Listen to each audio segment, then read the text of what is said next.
Hi, Gary here. Is it time? The elder care conversation. You know, there's this 85-year-old woman. She's on the phone. Her daughter answers the phone. She says, honey, you know, I left for church service this morning at 8:15. It's now 3:30, and this nice young man here at the 7-Eleven let me borrow his phone because I seem to have misplaced my phone. I'm a little confused. I'm not sure where I'm at. And the daughter had kind of been suspecting there's been something wrong for a while, but now she got the first I'm lost call. Now on the other side of town, there's a couple in their early 70s, retired, got a nice income. They're very involved with their children and in their grandchildren's lives, you know, babysitting for them and doing other things. They play golf and have bridge and go out to eat with friends, do a lot of travel. They're reading, doing crossword puzzles. I mean, they really got their act together. They're still doing very well. You know, two different situations. And so how do you handle each one of these? Well, I think most of us understand in this first situation that something needs to be done. Now, in his book, The Elder Care Conversation, Dan Taylor, good friend of mine, and Ed Kelly, talks about this. And he talks about, you know, the conversations around these major areas. There's the big picture. There's the home. There's the property. There's the money. There's the professional care. And there's the legacy.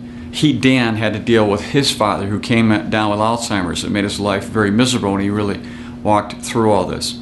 Now, this particular subject we're talking about today is actually being put together in a book by my partner Ed Kelly, and this book will come out in a couple of months. And that's we're starting this first understanding of how this first aspect of life is really affecting money here.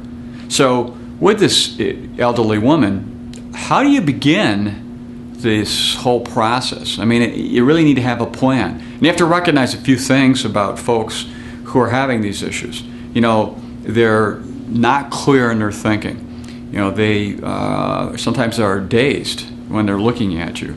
They are missing things. They have some behavioralistic, ritualistic behavior, I should say, that they might have 20, 30 items they keep buying at the grocery store. They have problems balancing their checkbook or writing checks or finding their checkbook and doing those kinds of things. They don't have empathy anymore. They're having difficulty just going through simple solutions. They're forgetting where they are. You're getting these lost phone calls. And there's many, many other areas.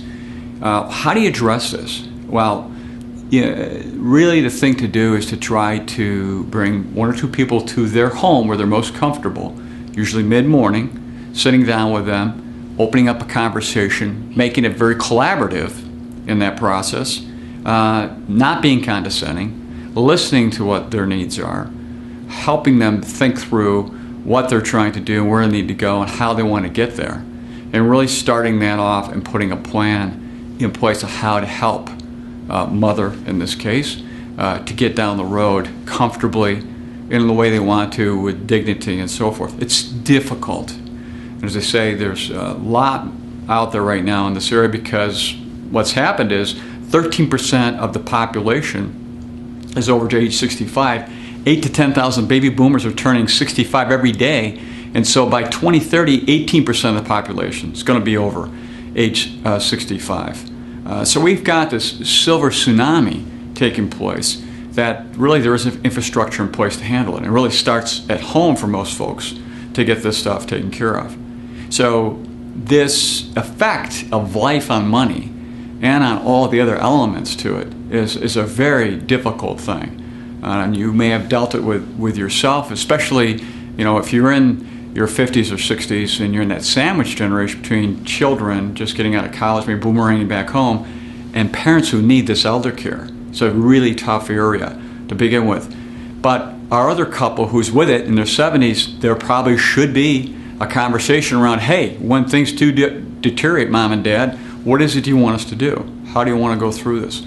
How should we address all this stuff? So really being more proactive and putting a plan in place. We've seen enough of this destructive behavior with our own clients. You know, when they get elderly and a lot of these things start to take place, it's important to be proactive about it. And I think it's really one of those issues we shy away from because it is very difficult. And it's not easy to watch parents kind of fall apart over time and really see them deteriorate. But doing it hopefully in a dignified manner, that can be done. Now, Ed Kelly's book on this subject area is going to come out in a few months. If you'd like a copy, please let us know. You can call us at 800 number, or you can just email us. And when it comes out, we'd love to send one to you and get some comments back on what you think about that. So until next time, enjoy.